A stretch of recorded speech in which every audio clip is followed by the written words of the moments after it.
Buenos días.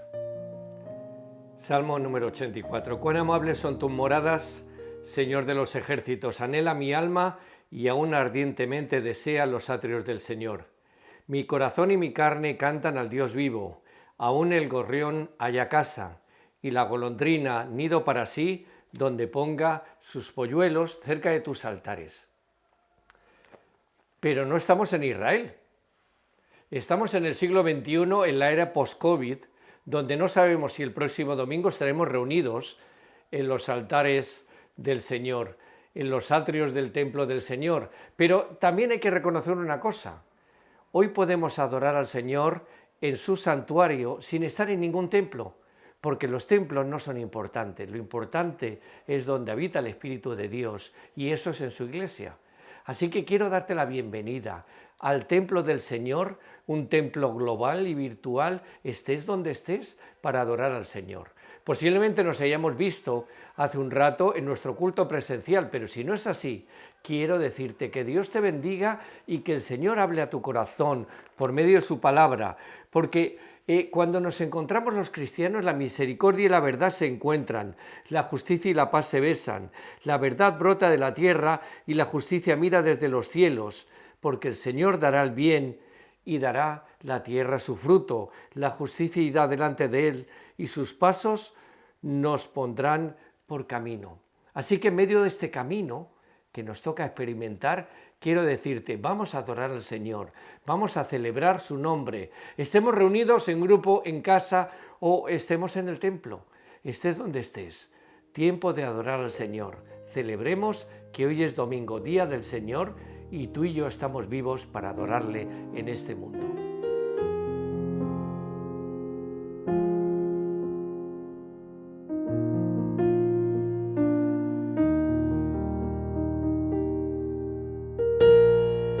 Pues introducimos este tiempo de alabanza y adoración, y dice la palabra del Señor en Juan 15, del 12 al 15.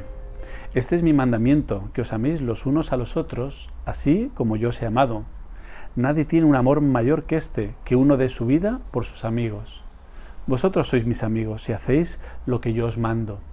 Ya no os llamo siervos, porque el siervo no sabe lo que hace su Señor, pero os he llamado amigos, porque os he dado a conocer todo lo que he oído de mi Padre. Me gusta esta canción que vamos a cantar a continuación, porque el Señor quiere que tengamos una relación de padre e hijo con Él, pero también una relación de amistad, una relación estrecha, una relación en la cual podamos considerarle amigo, abrir nuestro corazón con todo lo que somos, con todo lo que tenemos, con tal cual somos, que podamos acercarnos a Él, porque el Señor quiere tener una relación estrecha con nosotros. Qué grande es el Señor, que dice que nos llama amigos si hacemos su voluntad. Y ese es nuestro deseo, poder agradarle a Él por encima de todas las cosas, poder hacer su voluntad.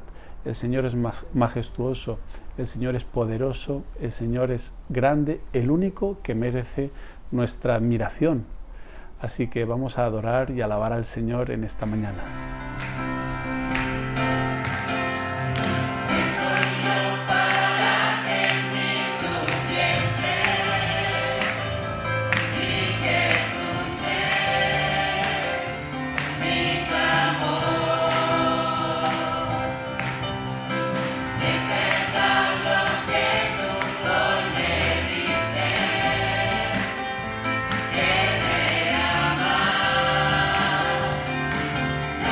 Oh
El salmista, en el Salmo 23, reconoce al Señor como su Señor y como su pastor.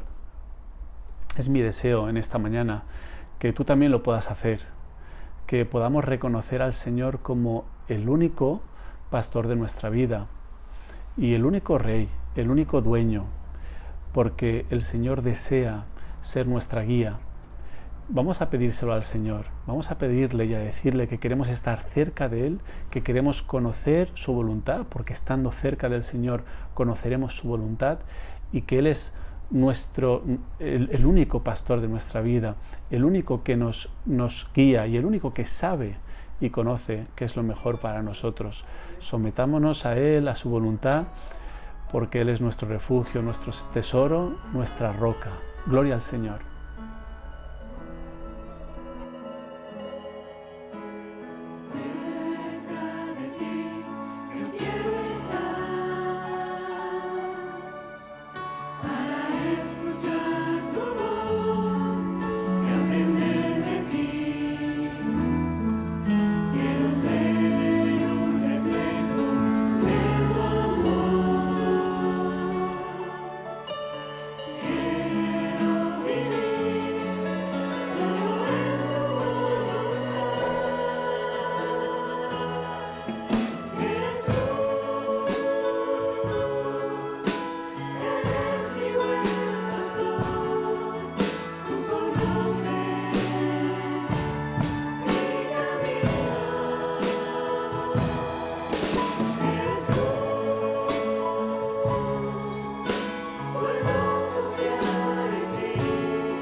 Buenos días. ¿Cuántas veces has pensado, si pudiera volver atrás en el tiempo y volver a esa situación donde tuve que tomar una decisión que cambió el rumbo de mi vida y poder cambiar esa decisión, qué hubiera pasado con mi vida? No podemos volver atrás en el tiempo. A veces cuando leo la Biblia y veo a algunos de esos personajes que se enfrentaron con Jesús y que tomaron otras decisiones, además de seguirle, pienso, ¿qué hubiera pasado en su vida si hubieran tomado otra decisión? Por ejemplo, ¿qué hubiera pasado con el joven rico?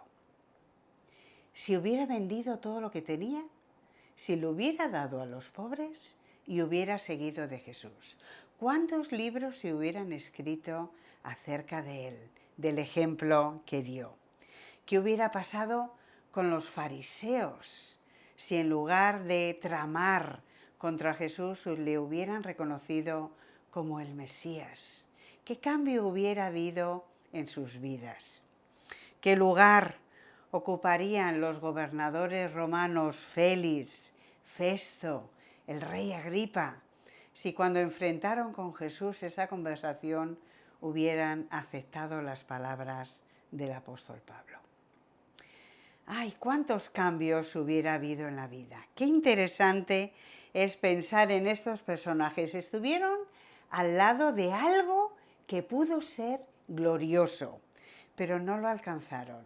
Casi se quedaron al borde de tomar una decisión, por poco no alcanzaron la gloria. Y es que ese adverbio, casi, por poco, nos ayuda y nos da una idea de a veces lo que no podemos evitar y a veces lo que nos viene en la vida. ¡Ay, casi me dan este trabajo! ¡Ay, casi tengo un accidente! ¡Ay, casi, por poco! Pero no llegamos a lograrlo.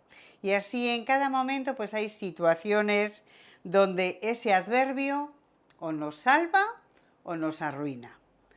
Cuando llegamos a un hecho en la Biblia, que lo puedes encontrar en el libro de los Hechos, en el capítulo 24, y lees acerca de uno de los viajes del apóstol Pablo, donde fue encarcelado, aprisionado, acusado con testigos falsos y fue llevado hasta Cesarea. Allí pasaron 2 años de espera. Si nos quejamos de los juicios lentos en nuestro país, de cómo la burocracia a veces nos hace perder el tiempo, imagínate al apóstol Pablo allí esperando que se celebrase el juicio.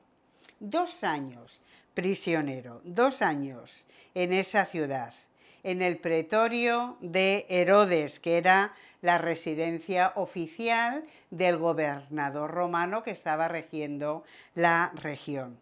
Durante esos años tuvo varias audiencias con 2 de los gobernadores, porque pilló esa renovación del gobierno, con Félix, con Festo y hasta con un rey, el rey Agripa II. En todas estas audiencias que el apóstol Pablo tuvo, una y otra vez él argumentó que era inocente, que las acusaciones que hacían en contra de él estaban basadas en falsedades y que él era inocente de todas las acusaciones.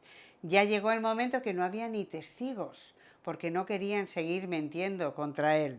De hecho, la narrativa que encuentras en estos capítulos te muestra cómo la argumentación que presentaron contra Pablo era absolutamente falsa. Sin embargo, en estas audiencias, Dios proveyó la oportunidad al apóstol Pablo de presentar el Evangelio y la verdad de la vida de Jesucristo ante 2 gobernadores y un rey.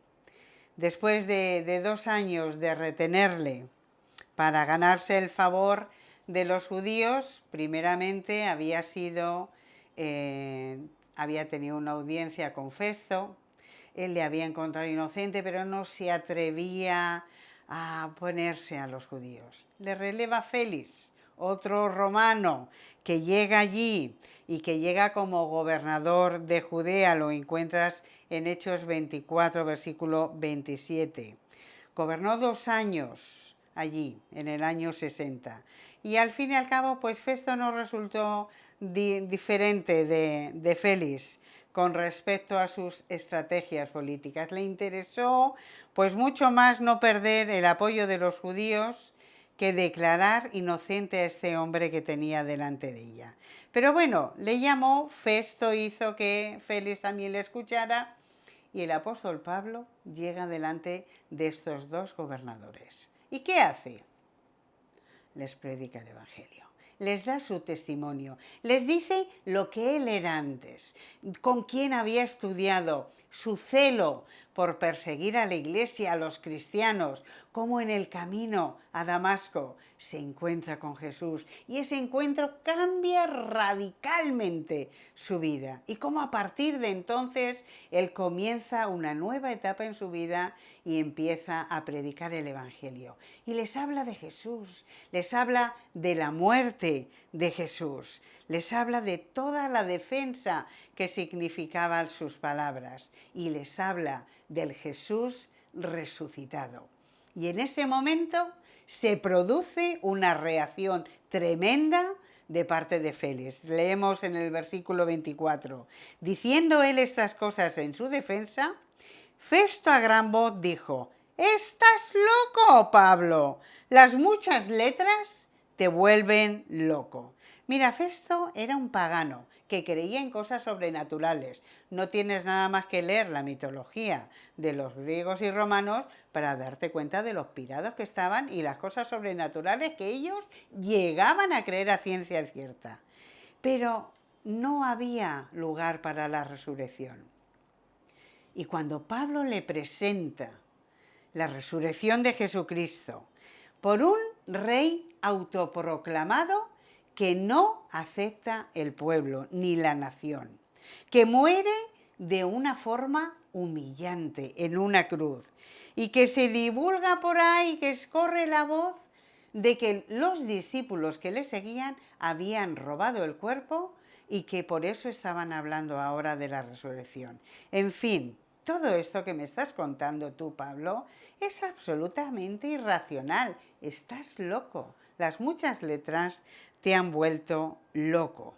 Esto recuerdas que más tarde el apóstol también escribiría a la iglesia en Corinto, capítulo 1 y versículo 18, y les diría: la palabra de la cruz es locura a los que se pierden, es locura, no pueden entender.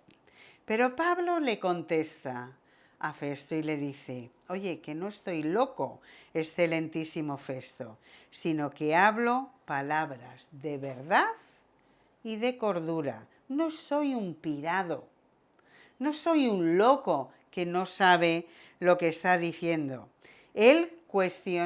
Festo cuestionó el conocimiento y le humilló. Pero lo que Pablo estaba defendiendo era la verdad, era la palabra de Dios, era la experiencia de ese Jesús resucitado que él se había encontrado en el camino. No defendió su persona, sino la verdad, el mensaje del Evangelio. Y entonces estos dos gobernadores quieren que Agripa también escuche el mensaje. Agripa II era el bisnieto de Herodes, el Grande. Sabemos la historia de este hombre, la muerte de tantos niños inocentes en el nacimiento del Señor Jesús. Toda la familia de Herodes, la mayoría de ellos por lo menos, fueron educados en Roma y eran considerados muy ceremoniales. Ellos conocían las costumbres del pueblo de Israel. Y el apóstol Pablo está enterado de este hecho y se dirige al rey Agripa y le dice: ¡ay, oh rey, tú conoces las costumbres y las cuestiones que hay entre los judíos! Versículo 3 del capítulo 26. Y estás bien informado del camino, sabes muy bien, hablas de los profetas, conoces el mensaje de lo que estoy hablando. Eso no es nada nuevo para ti. Y le hace una pregunta: ¿crees, oh rey Agripa, a los profetas? Y el propio Pablo le responde: yo sé que crees. Yo sé que tú crees en los profetas. Y entonces Agripa le contesta: ay, Pablo, por poco, casi, me persuades a ser cristiano. Él había estado impresionado con lo que el apóstol le había dicho. Recordaba seguramente muchas de las enseñanzas del niño, pero cuando fue confrontado con esta pregunta, confrontado con Jesucristo, él dijo: ay, por poco. No, casi. Y casi o por poco es una cantidad incompleta, que no te lleva a ningún lado. Podríamos especular toda nuestra vida qué significa el por poco, pero bueno, no estamos aquí para esto. La realidad es que ninguno de esos tres hombres tuvo excusa para rechazar al Señor. Mira lo que dice el mismo apóstol Pablo en Romanos capítulo 1 y el versículo 20. Las cosas invisibles de Él, de Dios, su eterno poder y deidad, se hacen claramente visibles desde la creación del mundo, siendo entendidas por medio de las cosas hechas, de modo que no tienen excusa. Puedes pensar, ay, ¿cómo hubiera cambiado mi vida si yo pudiera volver atrás? Como he dicho al principio. Pero ya te he dicho que eso es vanidad, es imposible para nosotros. Lo que sí es posible para ti en este momento es contestar a la misma pregunta que el apóstol Pablo le hizo al rey Agripa. ¿Crees? ¿Crees? ¿Crees que Jesús murió en la cruz del Calvario? ¿Crees que Jesús resucitó y está vivo hoy en día? Y a lo mejor algunos de vosotros puede estar pensando, Esther, estás como una chota, estás loca. ¿Qué pretendes con esto? ¿Qué quieres de mí? ¿Por qué me haces esta pregunta? Porque no quiero que seas uno de los por poco o de los casis. Quiero que entiendas la verdad, ese evangelio de Jesucristo que cambia vidas, que transforma situaciones. Hay algunos de los que posiblemente me estáis escuchando que penséis que Jesús era un gran hombre. Mira, leemos biografías de grandes hombres, tremendas, que nos son de ejemplo, que nos ayudan a mejorar cosas en la vida. Pues lee la biografía de ese que piensas tú que es un gran hombre. Lee sus palabras y deja que sus palabras calen en tu corazón. Todos estos personajes que he mencionado perdieron la alegría de conocer a Dios de una manera personal. Lo perdieron por aferrarse ¿a qué? A nada, al casi, al por poco. Destinos fallidos, almas desencaminadas por ser casi algo que pudieron ser y que no fueron. De algún modo lograron nada porque negaron a algo de menos valor que aquello que pretendían. Mira, pensando en estos episodios, en estos personajes, me vino a la memoria una poesía de un hombre al que admiré profundamente, un pastor y poeta llamado Rodolfo Loyola. Hace años que partió para estar con el Señor, pero él tenía una poesía que la primera vez que la escuché me hizo sonreír.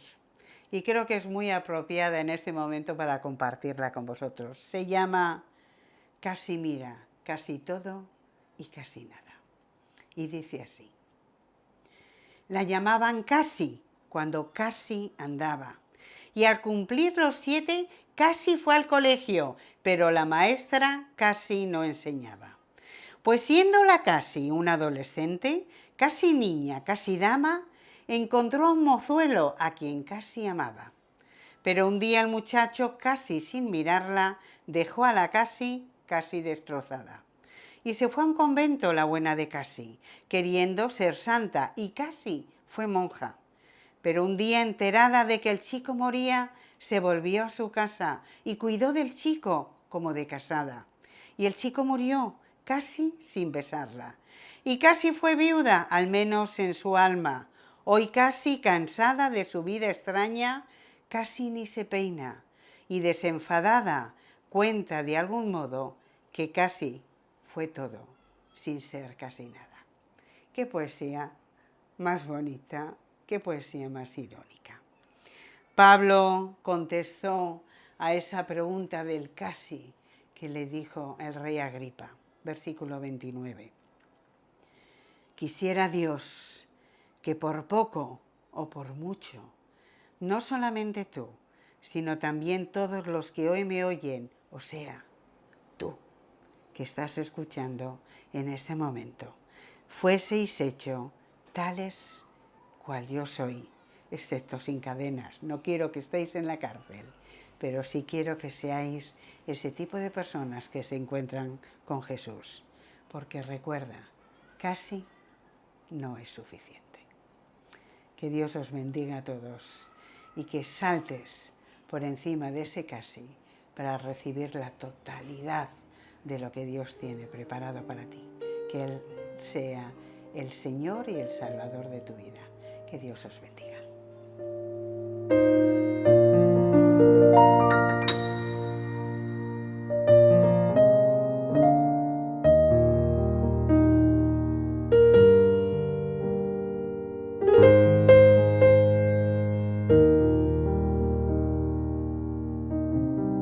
Y concluimos. Concluimos con la esperanza de haber llegado a tu corazón, de que la palabra de Dios haya obrado y que haya servido para tu bendición. Donde quiera que estés, en el tiempo en el que estés, queremos que el Señor te bendiga, que el Señor te guarde, que el Señor te sostenga, que puedas experimentar el amor de Dios, que no tengas temor frente a las circunstancias que puedan rodearte, sean físicas o sean espirituales, que entiendas y que verdaderamente descanses en la esperanza que este libro, la palabra de Dios, puede producir en tu vida. Que el Señor bendiga tu corazón, pero que también bendiga tu hogar. Que el Señor bendiga tu trabajo y bendiga a tus seres queridos. Y sobre todo, que el Señor te inunde de paz. Que Dios os bendiga a todos.